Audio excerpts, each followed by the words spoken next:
ഇത് കേൾക്കാൻ വേണ്ടി ഇവൻ ഇരുന്നാൽ പ്ലെയർ വെച്ചിട്ട് ചെവിയിൽ ഇവനും പ്ലെയറും കൂടി കട്ടിൽ ഇട്ടു പുറത്തേക്ക് ചാടുക. അങ്ങനെ അവൻ വീണ്ടും മുജാഹിദ് വലിച്ചയെ വിളിച്ചപ്പോ എന്താന്ന് അറിഞ്ഞൂടാ. അപ്പൊ എന്റെ അടുത്ത് വന്നിട്ട് ഇങ്ങനെ ഒന്നുമില്ല. ഞാൻ പറഞ്ഞു ഇത് കേട്ടിട്ട് ഖുർആനിലെ ശത്രു ആണല്ലോ ഈ ശൈത്താന്റെതാണെന്നാ തോന്നുന്നത്.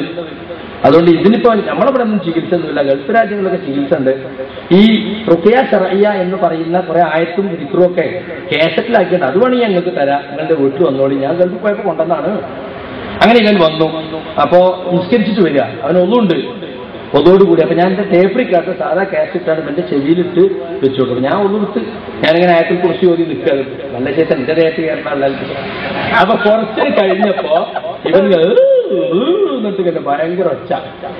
ഞാനാകെ ബേജാറായിട്ട് നെറ്റിരിപ്പ് കൂടി. ഞാൻ ആദ്യമായിട്ട് കാണുകയാണല്ലോ. അപ്പൊ ഞാൻ ഇങ്ങനെ അത് കൊള്ളാന്നൊക്കെ പറഞ്ഞു നോക്കി, ഒന്നും നിൽക്കുന്നില്ല. അതിൽ ചാടിയും എണീറ്റ് പാടിന്റെ ടേപ്പ് കാർഡ് അപ്പുറത്തേക്ക് മറിഞ്ഞ് നല്ല ലാപ്ടോപ്പിന്റെ ഒരു ഇതുണ്ടായിരുന്നു, അത് കെട്ടി. അപ്പൊ അങ്ങനെ എന്നിട്ട് പിന്നെ പുറത്ത് കഴിഞ്ഞ് പുറത്തുനിന്ന് വന്ന മാതിരി എന്താടാ നീ കാണിച്ച് ഇത് കണ്ടതൊക്കെ നീ കാണിച്ചല്ലേ? അല്ല ഉസ്താദിന്റെ അവിടെ ഇരുത്തിയിട്ട് കാസറ്റ് കണ്ടോ നൂറിന് എന്തോ വന്ന പിന്നെ തലയിലുള്ള എന്തോ മിന്നുന്ന പോലെ തോന്നി. പിന്നെ എനിക്കൊന്നും ഓർമ്മയില്ല എന്ന് പറഞ്ഞു. അപ്പൊ ഇത് ചെയ്യുന്നതിന്റെ കൊലായിൽ ഞാൻ മാത്രമുള്ളൂ, കുട്ടികൾക്കകത്താ. ഡോക്ടർ അബൂബക്കർ കടവത്തൂർ MSMന്റെ പഴയ സംസ്ഥാന പ്രസിഡന്റ് പുറത്തെത്തുന്നുണ്ട്. ഞാൻ വാതിൽ വന്നപ്പോൾ അദ്ദേഹത്തേക്ക് നിങ്ങളിപ്പോ എന്താ അവിടെ റുഖിയ നടത്തി വെച്ചു. ഞാൻ റുഖിയ നടത്തിയൊന്നല്ല അബൂബക്കർ, ഈ കുട്ടി ഇങ്ങനെ ഉണ്ട് എന്നപ്പോ ഈ കാസറ്റ് കൊണ്ട് ഇട്ടു കൊടുത്ത് നോക്കിയാണ്. അപ്പൊ ഇതിന്റെ കോല എങ്ങനെയാ കാണുന്നത്? അപ്പൊ എനിക്ക് തോന്നുന്നത് എന്തോ ഒരു ശൈത്താനിയത്താണ്. ഇപ്പൊ ഇങ്ങനെ ഖുർആൻ കേട്ടാ അങ്ങനെ അളവില്ലോ. അങ്ങനെ ഒരു സംശയം തന്നെ എനിക്കുണ്ടായത്. എനിക്ക് ഏതാണ്ട് സംശയം തോന്നിയപ്പോ ഇങ്ങനെ ചികിത്സ ഒരു ചങ്ങായി ചെയ്യേണ്ടതാണ്. നമ്മുടെ പണ്ഡിതന്മാർക്ക് കയ്യിൽ എതിർപ്പാണ്. നമ്മുടെ ജമിയത്തിന് മൊത്തം ഒരു ചർച്ച ചെയ്തിട്ടില്ല. അവിടെ നിങ്ങൾക്ക് വേണമെങ്കിൽ പോയി നോക്കാം എന്ന് ഞാൻ അയാളോട് പറഞ്ഞു. ഇതാണ് യഥാർത്ഥം സംഭവിച്ചിട്ടുള്ളത്. ഇയാൾക്ക് താല്പര്യമുണ്ടോ?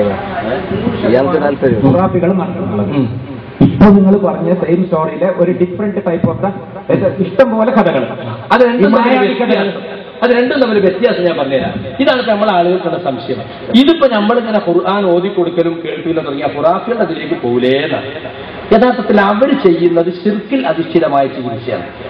ഒന്ന് നേരത്തെ അമാനുവലി പറഞ്ഞ ഇസ്മിന്റെ കിതാബാണ് അവർ അവലംബിക്കുക.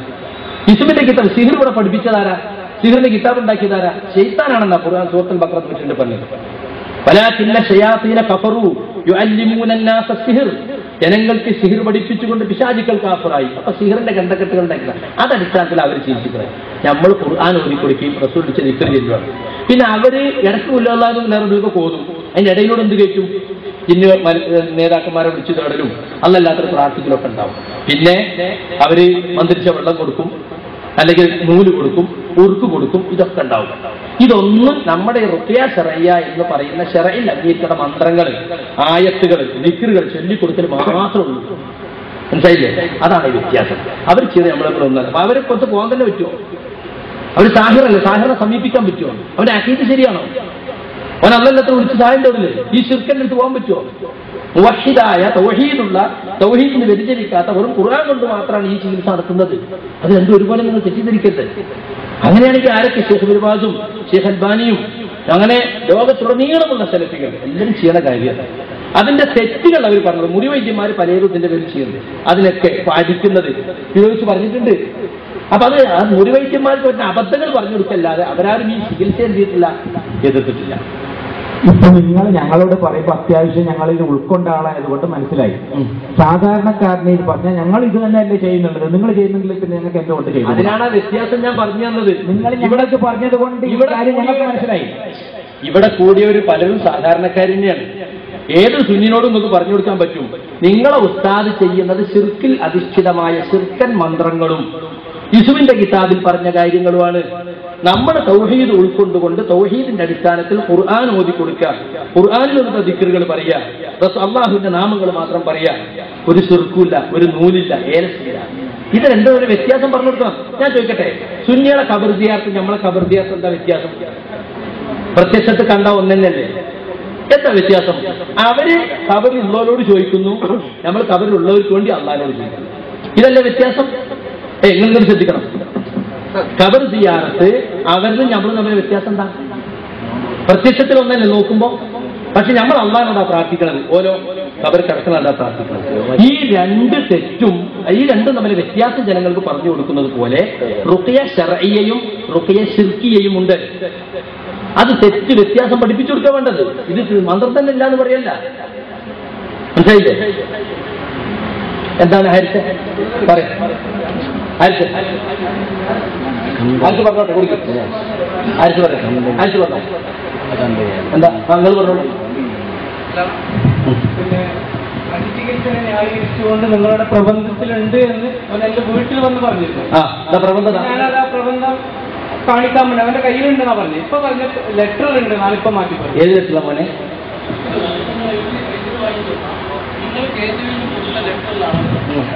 KJയിൽ കൊടുത്ത ലെറ്ററിലാണ് ഉള്ളത് എന്നാണ് ഞാൻ പറഞ്ഞത്. ഓക്കെ, ഇത് നിങ്ങൾ KJയിൽ കൊടുത്ത ലെറ്ററാണ്. അതുണ്ട്, എന്റെ അടുത്തുണ്ട്, എന്റെ കൈ വശമുണ്ട്.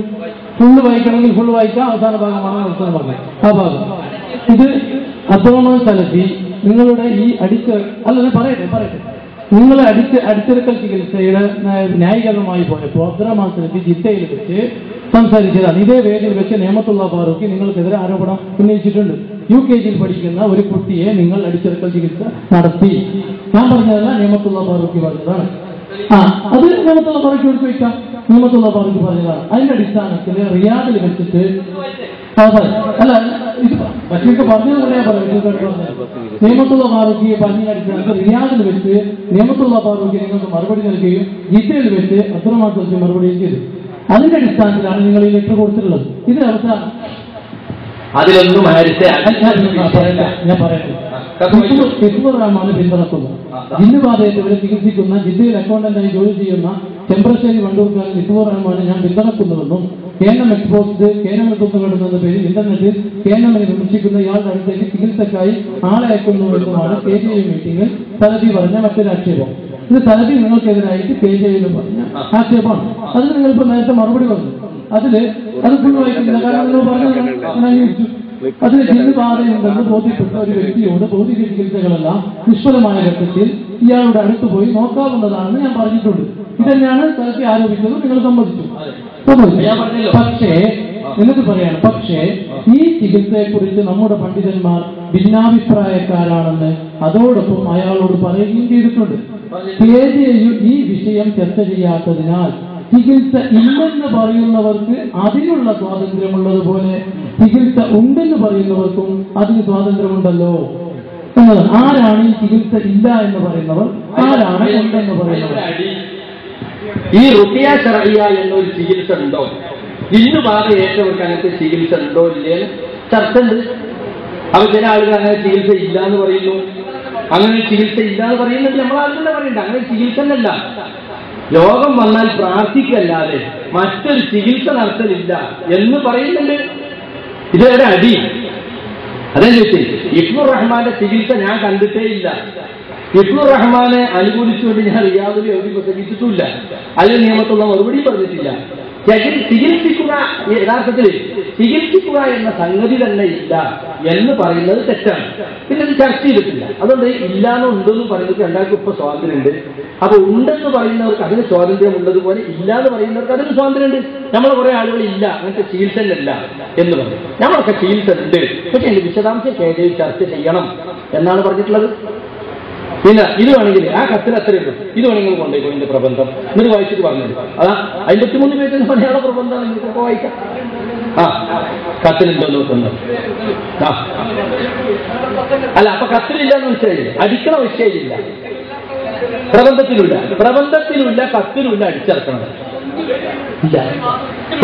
യഥാർത്ഥത്തിൽ ഞാൻ പറഞ്ഞത് ആകെപ്പാടെ ഉള്ളത് ഉസ്മാൻ ബിൻ അബിൽ ആസിനെ റസൂലുള്ള അടിച്ച ഒരു സംഭവമാണ്. അതൊരു അടിയെന്ന് പറയാൻ മാത്രമില്ല.